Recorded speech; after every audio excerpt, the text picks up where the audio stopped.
Nos últimos 20 anos, nada de novo há no rugir das tempestades. Não estamos alegres, é certo. Mas também, por que razão haveríamos de ficar tristes? O mar da história é agitado.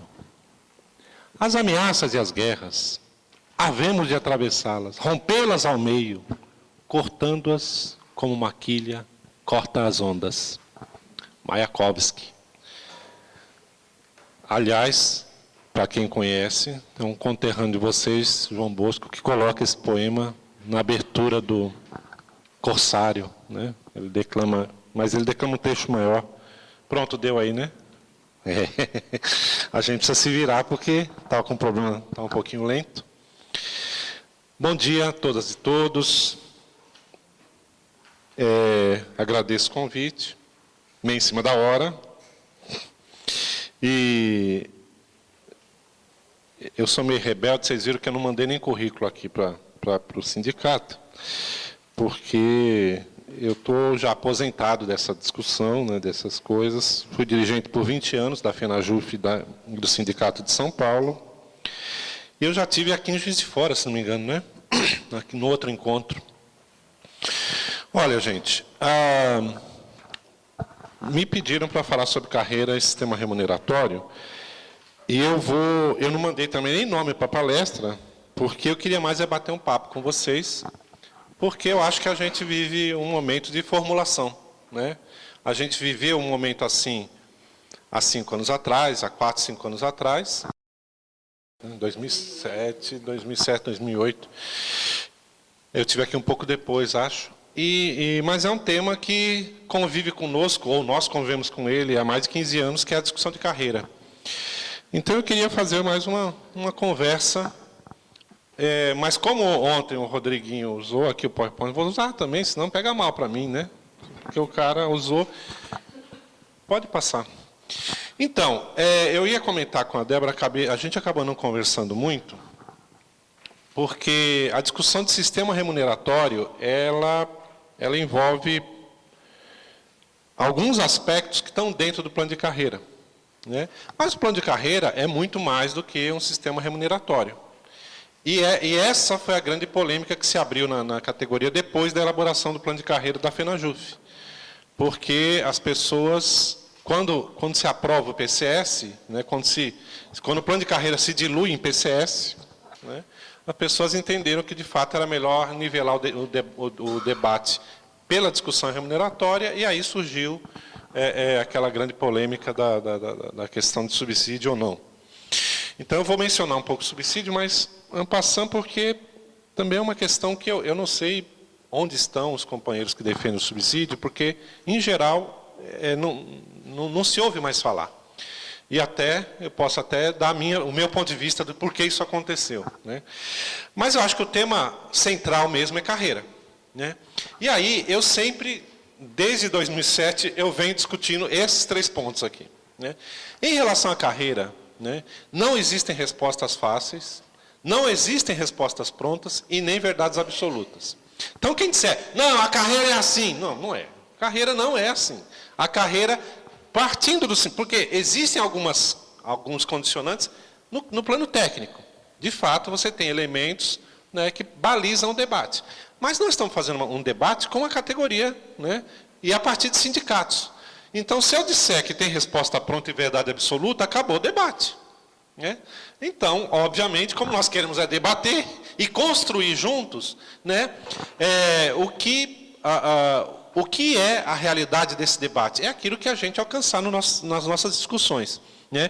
A Débora deve lembrar que a gente estava naquela comissãozinha Comissãozinha? Não, foi uma puta comissão de sistematização. Eu acho que fez um trabalho fantástico, né? Nós conseguimos ali sistematizar mais de 100 propostas. Eu estou com o PowerPoint daquele trabalho também, né, porque coube a mim fazer o trabalho braçal aí, né? Mas, então, se a gente até quiser relembrar alguns pontos, eu até tenho aqui. Mas eu acho que é um outro momento, né? Aquele projeto, acho que vai servir como base para a gente, mas, obviamente, é um momento diferenciado que nós estamos vivendo. E espero que a gente corrija alguns probleminhas que surgiram naquela sistematização. Bom, enfim, temos, como eu falei, não existe resposta pronta, nem fácil e nem verdade absoluta. Pode avançar. Bom, eu quero, então, começar de onde parou o Rodrigo, né, ontem. Porque ele menciona o contexto que, na verdade, vai se conformar nisso, que é o neoliberalismo, né? Então, eu queria mencionar, ainda que rapidamente, por que no debate de plano de carreira eu tenho que falar de neoliberalismo. Parece sindicalista, parece que é tudo, né, tudo só fala em neoliberalismo, mas não é à toa, né? E aí eu vou tentar pincelar por que uma coisa está diretamente relacionada à outra. Né? Aí eu perguntei, né, por que tem a ver com o meu caso, o neoliberalismo? Então, está aí algumas das bandeiras que o neoliberalismo propõe e que não, por acaso, conduziram e ainda conduzem a discussão do Estado, né? Aliás, a discussão dos governos a respeito do papel do Estado. Esses são alguns dos pontos que o neoliberalismo propõe, isso numa versão já abrasileirada, né? O neoliberalismo ele parte do seguinte princípio, né? O estado de bem-estar social garantiu para a sociedade uma série de direitos, né? E, por conta disso, o Estado acabou tendo alguns recursos, né, sob o seu controle, e que os gatunos do mercado fazem questão de botar a mão. Sendo bem franco, bem simples, a história é essa. Tem dinheiro demais na mão do Estado e o mercado, ou as grandes corporações, acham que esse dinheiro tem que ser apropriado por elas, né, pelas corporações e pelo mercado. A gente começa a discussão do Bresser. Bresser Pereira foi o principal formulador da política de reforma do Estado do Fernando Henrique. E diante do que havia de estrutura do Estado, eles acharam que era preciso fazer um desmonte, né, dessa estrutura. E o primeiro elemento que o Bresser enfia no debate é essa historiazinha aqui, que a gente cai nela todo o tempo ainda hoje, né? Existem alguns cargos que são típicos de Estado, que são carreiras de área finalística de Estado. E existe o resto. Concretamente, é isso, né? Para o modelo do Bresser Pereira, a gente tem que eleger nesse Estado algumas carreiras que são fundamentais, né? E todo o resto acontece o quê com ela? São carreiras privatizáveis. São carreiras que podem estar dando lucro para algum empresário, né? E isso já aconteceu exatamente nos cargos de auxiliar, né? Que é essa questão da justificativa das terceirizações. E não nos enganemos que esse modelo ainda está em curso. Tem gente que acha, não, o neoliberalismo está caindo com a crise de 2007, né, não se fala mais nisso, está superado. Não está superado, né? Eu estava lá no Rio com o Rogério Viola, inclusive, né, que é um advogado lá, um grande amigo do Rio Grande do Sul, e ele até apresentou umas ponderações sobre o Bresser Pereira. O Bresser Pereira disfarça o debate, né, mas ele faz uma versão tropical do neoliberalismo, né? E o que é essa questão da terceirização? Hoje, todos os quadros de segurança, quadros de limpeza, estão nas mãos de empresas terceirizadas. Eu não sei como é que é aqui em Minas, mas no eleitoral de São Paulo, a cada 2 anos quebra uma empresa que está lá terceirizada. E eu acho que o Judiciário só vai criar vergonha na cara quando a Justiça do Trabalho ou o Ministério Público começar a cobrar dos tribunais as falcatruas das empresas terceirizadas. Porque é um desastre que se faz com essa moçada que trabalha na terceirizada, né? Porque eles recontratam as pessoas, né? Então vem lá a empresa, demite ou quebra, e aí vem outra empresa e recontrata mais ou menos aquele mesmo pessoal. E esse pessoal, a cada 2 anos, 3 anos, vive o drama de ficar 3 a 5 meses sem salário. É bem isso que acontece, né? E o cara embolsou a grana e some, ou quebra, ou sei lá o que acontece, né? Aí vem outra empresa, para a sorte desses trabalhadores, contrata eles, então eles ficam felizes quando são recontratados, mas dali a 2 ou 3 anos acontece rigorosamente a mesma coisa. E isso, no eleitoral de São Paulo, tem sido, nos últimos 10 anos, de uma frequência absurda. Bom, eu já disse, né? Essas questões todas, a justificativa é uma coisa curiosa, porque se de fato não é essencial para o Estado, alguém acha que não é essencial ter faxina nos prédios? Como é que pode dizer que isso não é essencial? Então, a malandragem do neoliberalismo é subverter a discussão, né? Então, quando o Bresser inventa a história de carreira fim, ele está tirando um sarro da nossa cara. Porque eu tenho que ter limpeza, né? Eu tenho que ter segurança.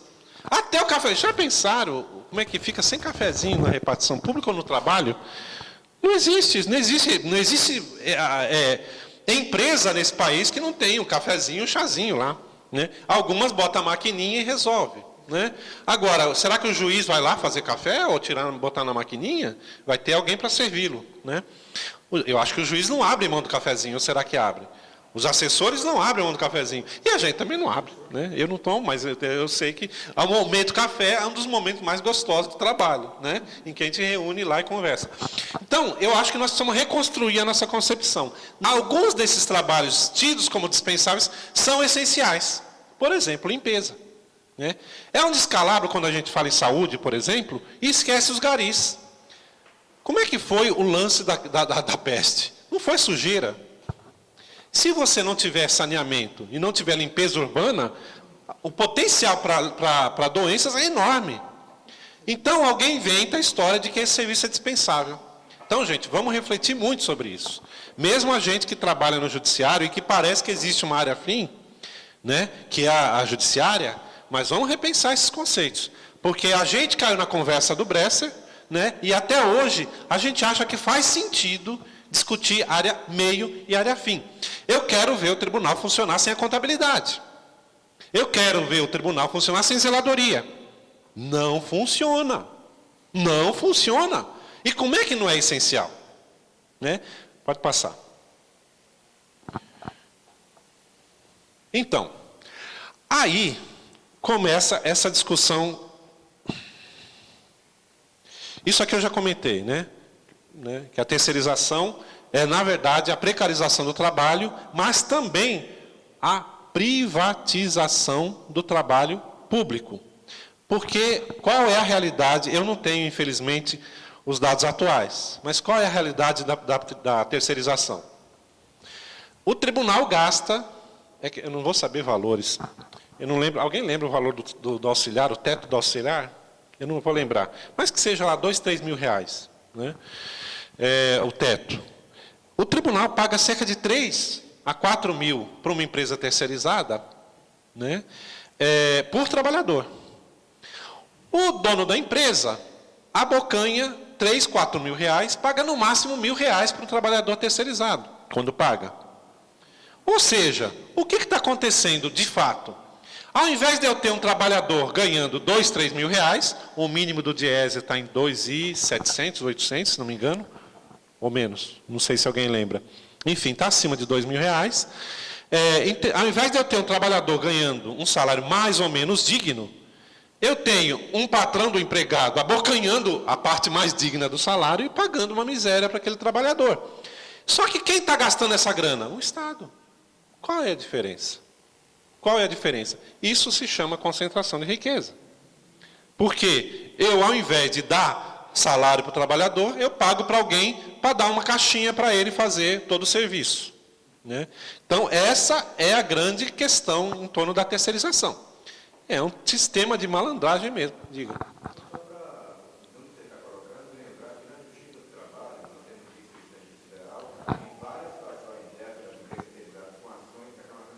Claro. Pois é. Isso, claro. Não, isso tem que acontecer no judiciário. Eu não lembro se aconteceu em alguma situação. Mas quando começar a água bater na bunda dos tribunais, eles vão abrir o olho com isso, né? Pode passar. Então é isso. Agora, esse elemento é muito perverso, porque é o Estado trabalhando para a concentração de riqueza. Né? Então, imagine, o Estado tem que cumprir um papel social. É exatamente o contrário que acontece na terceirização. Bom, esse problema, ele traz uma série de outros problemas. Eu não sei se é nesse slide ou em outro. Enfim, vocês desculpem, mas realmente eu estou 2 anos longe do debate e eu tenho mais de 50 PowerPoints em casa, então eu achei que eram os últimos, né? Então, a discussão estava melhor organizada. Nesse aqui foi para um dado momento da discussão, então eu já tinha feito uma introdução sobre o neoliberalismo antes. Bom, o que eu dizia nesse outro slide? Hoje, você ainda tem uma realidade que, fundamentalmente, os ex-auxiliares estão sob risco de extinção. E uma grande virtude dos nossos PCS, eu vou fazer uma crítica ao PCS, mas uma grande virtude deles foi ter mantido atrelados à carreira os aposentados e os auxiliares. Então, o PCS teve vários defeitos, mas teve pelo menos essas 2 grandes virtudes. Ele manteve o vínculo entre aposentado e pessoal da ativa, né? Ou melhor, pessoal... a gente tinha usado outro... Como é que... Não, a gente parou de usar esse negócio de ativa, porque aposentado não é inativo, né? Mas, enfim, pessoal do quadro efetivo e pessoal aposentado, né? Manteve os auxiliares. Agora, quem acha que a privatização, a terceirização é uma coisa simples, comece a parar para pensar melhor sobre a sua atividade. Por quê? Técnico judiciário, se você procurar na concepção do Banco Mundial, não existe nem funcionário, que dirá técnico judiciário. Os cargos de nível intermediário estão na mira da extinção. Né? Se você parar para pensar no que o Bresser pensa como modelo de Estado, ele acha que o Estado deve ter alguns poucos funcionários de nível superior, porque todo o resto é descartável, é privatizável. Ou seja, o próximo passo, se a gente deixa extinguir os auxiliares, o próximo passo é o técnico. E aí vamos lembrar que também nós tivemos 2 boas batalhas nessa categoria, que é a dos oficiais de justiça e dos agentes de segurança, porque esses 2 cargos, alguns chamam de cargos isolados, eu acho que é uma discussão que tem que ser feita, eu acho que não dá para chamar de cargo isolado, mas esses 2 cargos são potencialmente privatizáveis. Nos Estados Unidos, o oficial de justiça existe, não sei se existem alguns cargos, mas é privatizado. O escritório, você abre na França, então. E o agente de segurança, quer dizer, nós também fizemos um grande debate entre nós, tem arestas para acertar, né? Mas a gente ter garantido que o agente de segurança está dentro da carreira, assim como o oficial de justiça, porque o oficial é mais claro, né? Não faz sentido ter judiciário sem oficial de justiça. Agora, o agente de segurança podia ter uma discussão aí, da finalidade ou não. Mas é um grande mérito a gente ter mantido, né, esses setores. Por quê? Porque há o risco, eu não sei como as pessoas conseguem imaginar certas coisas. O judiciário tem processos que têm segredo de justiça. E o funcionário público tem fé pública não é por pouca coisa, não é à toa. Como é que eu vou permitir que funcionários circulem pelo prédio, tenham acesso a todos os recintos e não tenham a obrigatoriedade do sigilo? Por exemplo, né? Quer dizer, a gente abre, né? Juiz, a mesma coisa. Como é que eu quero que o juiz seja transportado por uma pessoa terceirizada? Existem no Brasil alguns exemplos de como é que os juízes já estão sendo visados pelo crime organizado. Sobretudo na Justiça Federal, que lida com crime organizado de grande porte. Né? Então, essas discussões que às vezes entram de contrabando na categoria, né, eu não estou dizendo que não existam divergências. Claro que existem divergências. Se existe divergência entre técnico e auxiliar, entre auxiliar e técnico, entre técnico e analista, entre oficial de justiça e analista, entre agente de segurança e parte da categoria. Mas, gente, isso é da realidade. O que a gente precisa sentar é conversar e aparar as arestas. Agora, não dá para a gente cair na conversa de que somos adversários dentro da mesma categoria. Isso não existe. Né? Isso é um discurso que foi sendo trazido para dentro e a gente foi assimilando. Né? Então, esse debate traz, por exemplo, a discussão de que existem trabalhadores e servidores de primeira e de segunda classe, né? Então, os de área fim são de primeira classe, né? E os outros todos são de segunda classe. Como é que eu faço folha de pagamento, né, se eu não tiver um recursos humanos ali? Como é que eu administro as relações jurídicas entre o Estado e o funcionário se eu não tiver um departamento apropriado, né? E aí entra nessa discussão, que eu não vou fazer aqui, do documento do Banco Mundial. Eu sugiro sempre que as pessoas tomem conhecimento, eu não sei se o sindicato já deve ter divulgado em algum momento, né? Mas é sempre bom acessar, e eu até recomendo que se acesse a versão com notas, porque tem uma tradução que não tem notas, as notas de rodapé, porque as notas de rodapé dizem muito no documento do Banco Mundial, né? Então, ele fundamentalmente ele diz o seguinte: é preciso aprimorar as relações do judiciário com a sociedade. O discurso é lindo. O discurso é lindo. Eles falam que se o judiciário não funciona, o Estado não funciona e não existe justiça de fato. É algo discutível, mas é lindo o discurso. Se a justiça não garante, né, que a lei seja cumprida, né, a sociedade ela vai padecer disso. Só que como é que ele soluciona? Ele acha que é preciso, fundamentalmente, melhorar as relações, melhorar a forma de trabalho dos juízes e adequar as relações entre juízes e advogados. Você pode procurar lá no documento 319, vai ser difícil você achar a palavra servidor ou funcionário. Para o Banco Mundial, o Poder Judiciário consiste em despachantes de luxo, que são os juízes, e os advogados, que são, de fato, quem interessa, porque eles são a expressão do capital dentro do Poder Judiciário. E não existe conflito. Um termo que surge nesse debate do Banco Mundial é exatamente segurança jurídica. Um termo muito bonito, que a ação 470 dinamitou, né? Não existe mais segurança jurídica depois do julgamento do mensalão. Mas eu não vou entrar aqui, porque eu acho que o Estado é corrupto. O problema do julgamento mensalão é que todo mundo que ficou de fora, né? Porque Caixa 2 nesse país é regra. E é um absurdo que os ministros do Supremo, que também são ministros do TSE, não tenham percebido isso, né? Então, se era para condenar, que condenassem lá todos os picaretas, né? Não é só um. Não é só dois, né? O sistema de Caixa 2 ele é regra, né? Mas, enfim, a segurança jurídica quer dizer o seguinte: as empresas querem, quando não tiverem a solução dos seus conflitos de forma negociada, né, elas querem que o Estado dê garantias de que ele vai resolver em favor delas. E por que eu digo isso? Tem gente que fala, mas que absurdo que você disse, isso não é segurança jurídica. Mas pare e pensa.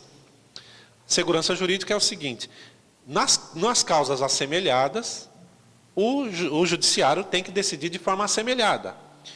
Acontece que, eu não sou formado em direito, mas todo mundo sabe que cada caso é um caso também no direito. Existem aspectos em determinadas situações que não são iguais em outras, mesmo em questões que são assemelhadas. Mas o Banco Mundial propõe que os países, principalmente os países periféricos, eles tenham um cardápio, né, de temas jurídicos e decidam de forma isonômica dentro desse cardápio. Quem avança na discussão do documento 319 no Brasil, embora não se discuta, não deixe isso claro, é a Fundação Getúlio Vargas. É essa mesma que presta assessoria para os nossos tribunais, né, e ganha para ouvir os funcionários e dizer o que de bom é possível extrair da conversa dos funcionários. Concretamente é isso também. A GV dá assessoria. Assessoria nada. A GV vai lá, ouve quem trabalha, aí ela bota o gabarito dela, tem um gabarito, o que é Estado? Estado é isso. Então, ela olha no gabarito. Não, o funcionário disse que isso aqui precisa disso aqui, como tem a ver com o que a gente defende, é isso mesmo, né? Agora, essa outra questão já não tem nada a ver, então isso não serve. E aí cobra aí pequenas fortunas para dizer para o judiciário o que os trabalhadores dele pensam, né? Então, eles avançam nessa discussão que eu não vou poder fazer aqui, mas tem elementos fantásticos na discussão da GV. Ela, por exemplo, ela chega... Como é que é a história onde está? 20. Olha que coisa, não comecei nem a pincelar o assunto. Ela propõe, por exemplo, que você comece a discutir as coisas até por ementa. Não, tema tal, está aqui. Né, tema tal. E aí, a decisão pode sair pelo computador, não precisa nem de juiz. Não precisa. Por quê? Porque questões, se você der o nome certo às questões, você vai ter ganho de causa ou vai perder. Né? Então, é uma questão de você definir parâmetros da petição. Bom, pode passar. Bom, aí mencionar um pouco do que é, fazer um cotejamento do que tem sido os planos de carreira, os planos de cargo e salário e os planos de carreira. Queria começar contando a história, né? Muito rapidamente a síntese de por que a gente chegou nisso aqui. Antes, isso aqui chamava PCCS, Plano de Carreira, Cargos e Salários.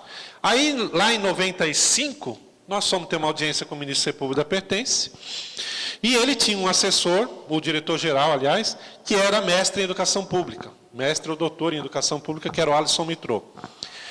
E a gente estava propondo uma quantidade de questões para, de fato, organizar o trabalho no judiciário, garantir direitos e democratizar a estrutura interna. Só que essa discussão não era consenso nem mesmo entre juízes, né? Aliás, existem alguns juízes que acham que nós não podemos ter carreira, de fato, né? Quem tem carreira é juiz, é diplomata, é exército, né? Mas, como aconteceu esse impasse, o que a gente fez? Era PCCS, a gente tirou carreira e virou PCS.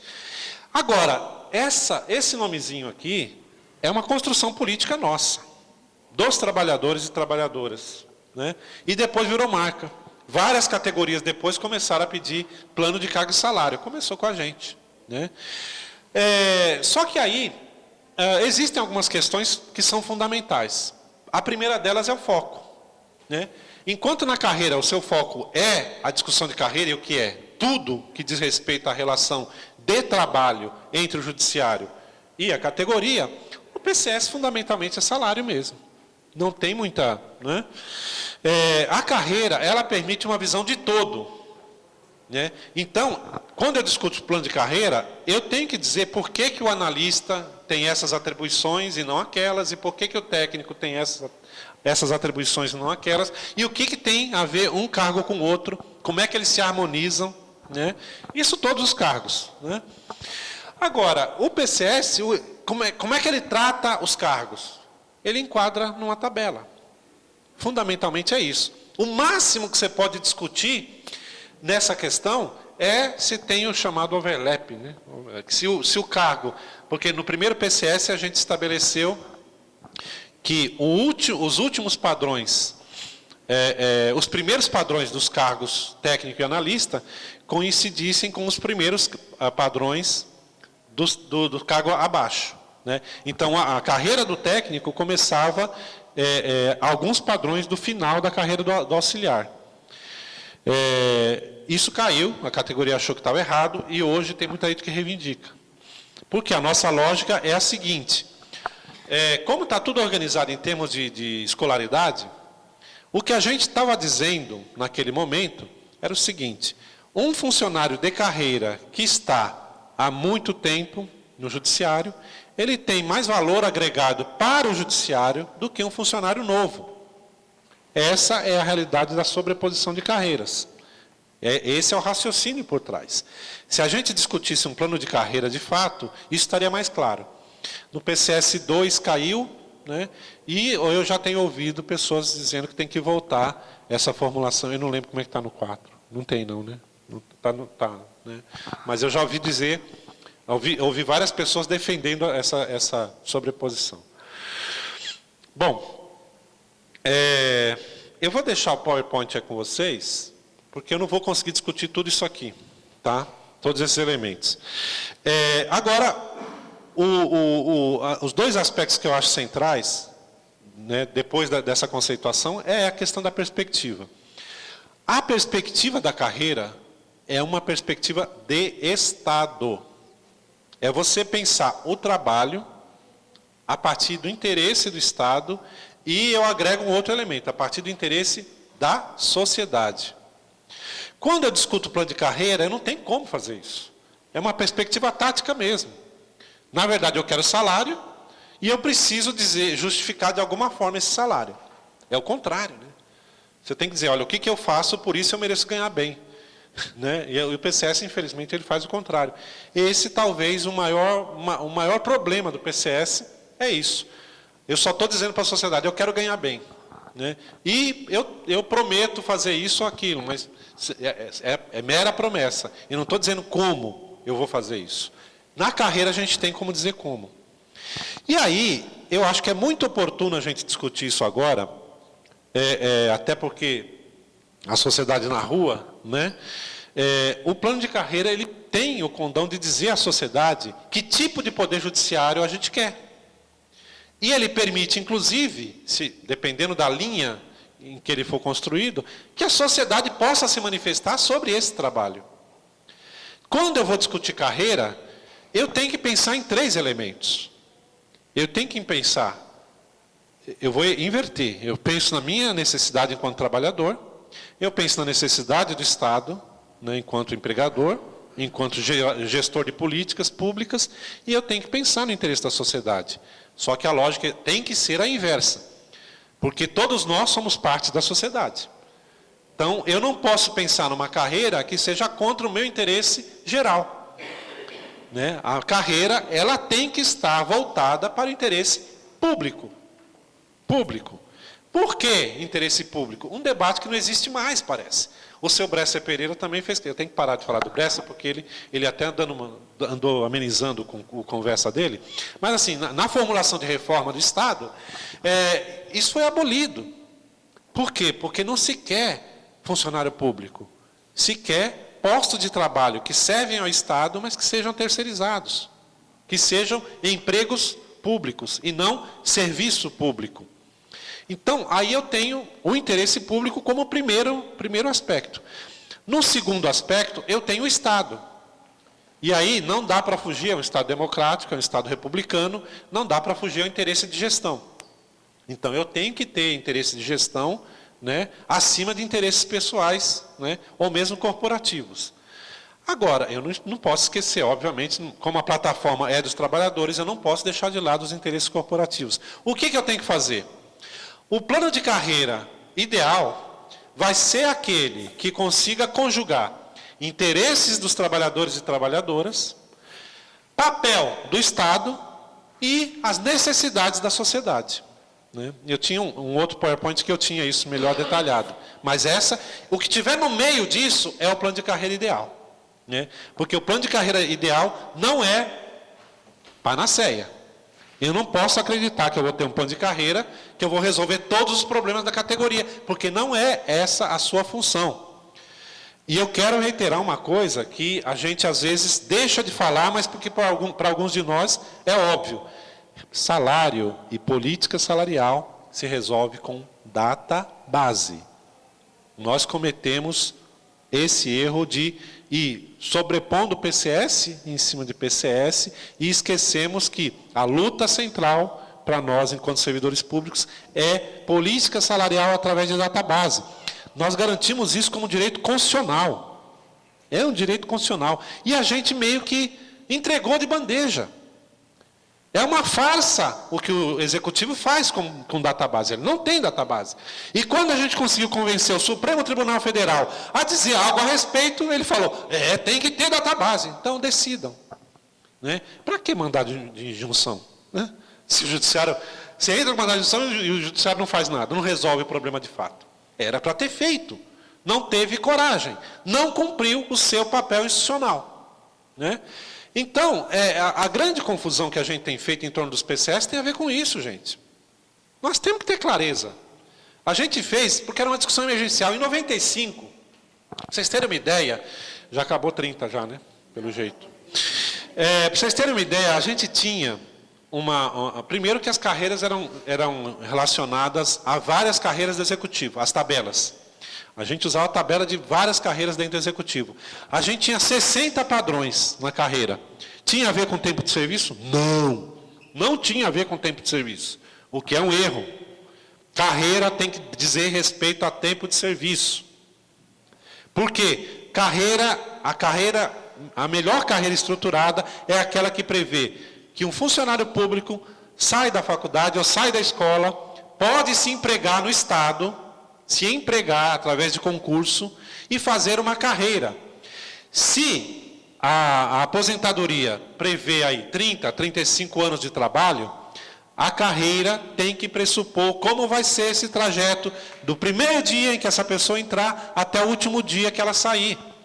Isso é plano de carreira, né? Então, uma das críticas que a gente faz a alguns modelos de salário é isso. Você bota 3 salários, onde é que está a carreira? Não existe. Isso não é carreira, né? Então, a carreira ela tem que pressupor esses elementos. E tinha um copinho d'água aqui, sumiu. Água, por favor. Então, agora, a carreira diz respeito à organização do trabalho, né? Salário se resolve de outra forma. Assédio moral se resolve de outra forma. Mas olha a loucura que a gente chega. No debate da FENAJUF, nós tivemos que pensar em inserir o tema assédio moral no plano de carreira. Fizemos com algum sucesso. Eu acho que a formulação pode não ter sido ideal, mas se a gente tivesse conseguido aprovar, seria um dos primeiros projetos organizados por trabalhadores que denuncia ou prevê formas de evitar o assédio moral, né? Então, esse é um elemento muito importante, porque o nepotismo ele entra na realidade jurídica do país, obrigado, através, inclusive, do nosso primeiro PCS, que eu me lembre, foi a primeira lei escrita a partir da iniciativa dos trabalhadores a denunciar o nepotismo. Foi o nosso PCS 9421, né? Parece que o legislativo parece que tinha alguma disposição, mas o judiciário saiu na frente falando sobre isso, legislando sobre isso. Bom, aí, como eu falei, é preciso que um plano de carreira seja um instrumento para organizar e democratizar o trabalho e combater o desmonte, né? Foi isso que eu estava dizendo até agora. É preciso reverter a lógica do desmonte do Estado. E aí, eu acrescento, como eu gosto de ser rebelde com causa, eu acrescento esse elemento aqui. O plano de carreira nosso tem que ser subversivo. Porque o Estado atual só atende aqueles que estão mamando nas tetas do Estado. Nós, enquanto trabalhadores, precisamos dizer que o Estado tem que cumprir função social. O Estado tem que cumprir, inclusive, a função de empregar. Porque hoje é um descalabro. O Estado hoje, ele não se preocupa mais com formação. E me diz aí, que faculdade de Direito ensina alguém a ser juiz? Que faculdade de Direito ensina alguém a discutir o direito de ambas as partes? Que faculdade? Eu não conheço. Aliás, currículo dos cursos de Direito é uma coisa lamentável, lastimável, né? Porque hoje em dia a ideia é que o advogado ele tem que cumprir um papel...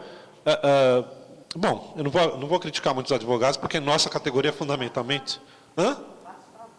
Faço favor criticar ou não criticar?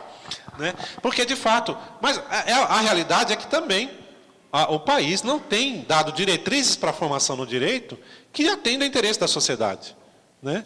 É tratar tudo como parte, né? Então é uma parte contra a outra. O Estado ele não pode olhar uma parte contra a outra.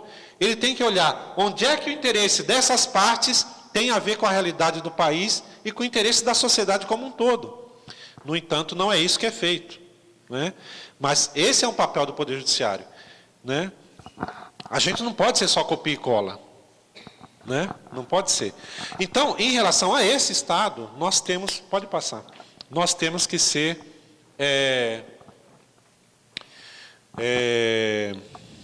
críticos, né? Bom, gente, eu não vou falar da estrutura, porque se a gente quiser entrar no debate de plano de carreira, a gente até pode abordar isso com mais tranquilidade. Eu acho que nós não estamos ainda nesse momento. Nós precisamos retomar essas discussões, porque aqui eu nem sei mais se funciona desse jeito. Em tese, eu acho que até é válido ainda, área administrativa, área jurídica, área de segurança, área de informação. Mas essa discussão nós vamos ter que, agora, começar a pensar nela de outra forma, porque ela ainda dialoga com a ideia de área meio e área fim.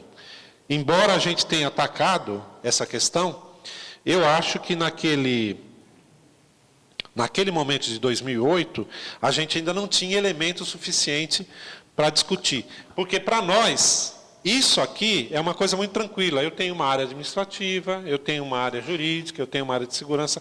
Agora, no momento atual do país, essa discussão remete à área meio e fim, né? Gente, para ir tentando fechar essa intervenção inicial, eu penso o seguinte: a gente precisa entender que, embora o neoliberalismo tenha sofrido uma afronta muito séria, muito forte, a partir da crise de 2007, aconteceram dois fenômenos muito importantes em nível internacional, e um que desde 95 já acontece no Brasil. Em nível internacional, acontece, primeiro, a salvação dos estados, né, em relação ao mercado. Os estados vão lá e socorrem o mercado, gastando somas absurdas, que poderiam, se aplicadas corretamente, se resolver o problema da fome e da saúde no mundo inteiro, né? Na casa dos trilhões, eu não lembro mais qual é a cifra, né? Mas eu lembro de estatísticas dizendo que você conseguia, por exemplo, acabar com a fome 30 vezes. Aquelas estatísticas, quanto é que custa acabar com a fome? Cabe 30 vezes no valor que foi gasto para salvar os bancos, né? A segunda questão foram as revoltas que começaram a acontecer na Europa, né? Então, são dois elementos que vão interferir, né, no curso do neoliberalismo. Agora, talvez a salvação do neoliberalismo surja a partir de uma discussão que acontece no Brasil e começou a acontecer no mundo. No plano de reforma do Estado, na fundamentação de reforma do Estado, a partir do governo Fernando Henrique, a ideia em vigor era a seguinte: na época, nos países periféricos, hoje já não mais, eu acho que em quase todos os países, é preciso que o Estado cumpra alguns papéis estratégicos, não só de organizar o capital, como também de garantir infraestrutura. E aí nós temos o processo de privatização no Brasil, que foi o quê? Vinha lá o Estado, saneava as empresas, separava o que ele chamava de banda podre, arcava e entregava a parte boazinha para ser privatizada. E como é que é a privatização? As privatizações no Brasil foram um espetáculo, né? Até a gente, não sei se vocês vão fazer discussão sobre o FUNPRESP, eu sugiro chamar o Amarildo, porque o Amarildo do Supremo, ele tem faz um comentário muito interessante sobre isso, porque eu não sei se todo mundo lembra como é que foram as privatizações. Primeiro, o Estado mediava, não de forma explícita, mas ele mediava a criação de consórcios. Ele dizia, precisa ter consórcios, né? Por quê? Porque o Estado no país é de tal monta que é impossível para uma empresa só, ou um grupo só, conseguir conduzir, organizar essa riqueza que está sendo privatizada. Aí ele chamava o BNDES, que financiava, isso grosso modo, claro que teve questões, teve nuances, mas o BNDES vinha, financiava a privatização. Não entrava dinheiro da empresa, dos particulares ou do setor privado na privatização. Em geral, o BNDES injetava o dinheiro da privatização para as empresas pagarem. Não sei se vocês lembram, a AES da área elétrica, teve um momento que o BNDES começou a botar no pau a AES, porque tudo que eles lucravam, eles mandavam para a matriz. E não pagavam as dívidas que tinham com o BNDES, porque foi quem financiou a privatização.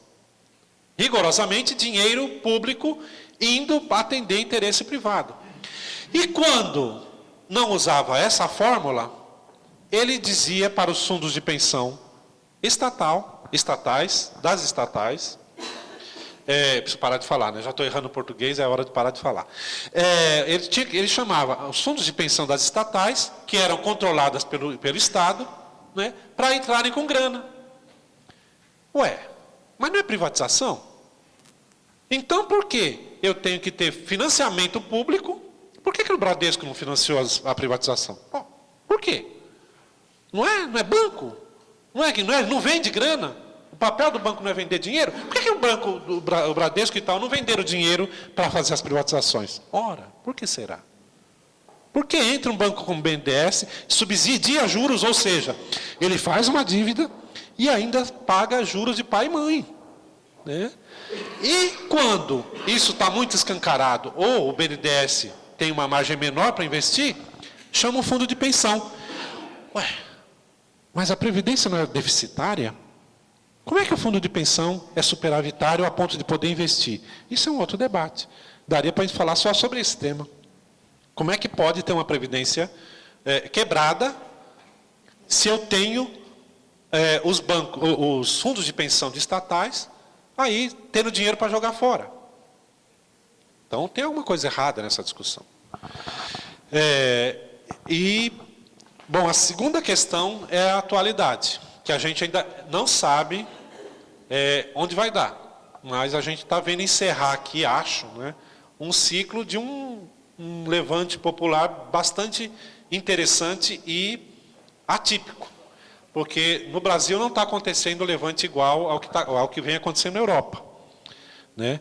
A Europa, ela vem de uma situação de bem-estar social, né, em que... Europa, não Estados Unidos, tá? A Europa vinha de uma situação de bem-estar social, que eu queria ter tempo de conversar sobre isso, porque o bem-estar social, ele não é uma plataforma capitalista, né? Não era socialista. No entanto, ele tinha um padrão de qualidade de vida para a sociedade que os países periféricos não tinham. E o neoliberalismo é tão louco, tão insano, que os bancos, as empresas de crédito, enfim, as empresas de guerra, não conseguiram, nem com lucros absurdos, e nem com tantas guerras no mundo, se manter com lucros. Né? Eles precisaram começar a garfar dinheiro da saúde e da educação. Isso não é por acaso. É um modelo de gestão do Estado. Então, lá houve perda que a gente aqui nem tem. Né? Nós estamos brigando ainda para não ter fila no... Já acabou. 30. Deu mais de 30, né? Então, nós não temos nem esse nível. Nós estamos num patamar muito abaixo. A nossa realidade aqui é seguir o caminho inverso. Né? É garantir que o Estado funcione. Né? Lá não. Lá eles, de fato, estão brigando para que o Estado continue a funcionar. Né? Então, gente, para concluir, eu me alonguei porque me perdi, né? Para concluir, eu acho que seria importante a gente fixar isso.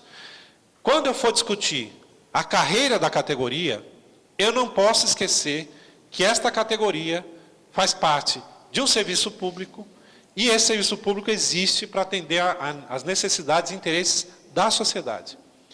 Sempre que eu esquecer disso, eu vou estar meramente fazendo mais um panfleto corporativo. E aí, se a sociedade começar a xingar servidor público, ela vai estar cheia de argumentos para fazer isso. Por quê? Porque nós não estamos fazendo o debate franco com a sociedade. Eu tenho que dizer que eu tenho que nivelar por cima os salários. Eu tenho que dizer que eu tenho que nivelar por cima os direitos. E dizer para a sociedade que nós queremos um Estado que funcione.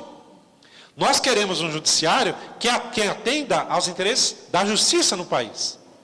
E não um judiciário que seja aí títere dos governos, né? Ou títere do governo de turno, ou títere dos panfletos reacionários que são publicados semanalmente no país. Né? Esse Estado, nós não podemos compactuar com ele. E nós queremos transformar esse Estado. E o plano de carreira pode ser um elemento até tímido, mas ele tem que ser para nós uma trincheira para conseguir dignidade para o nosso trabalho, mas também para dizer à sociedade que a gente não concorda com o Estado do jeito que ele está organizado hoje. Obrigado.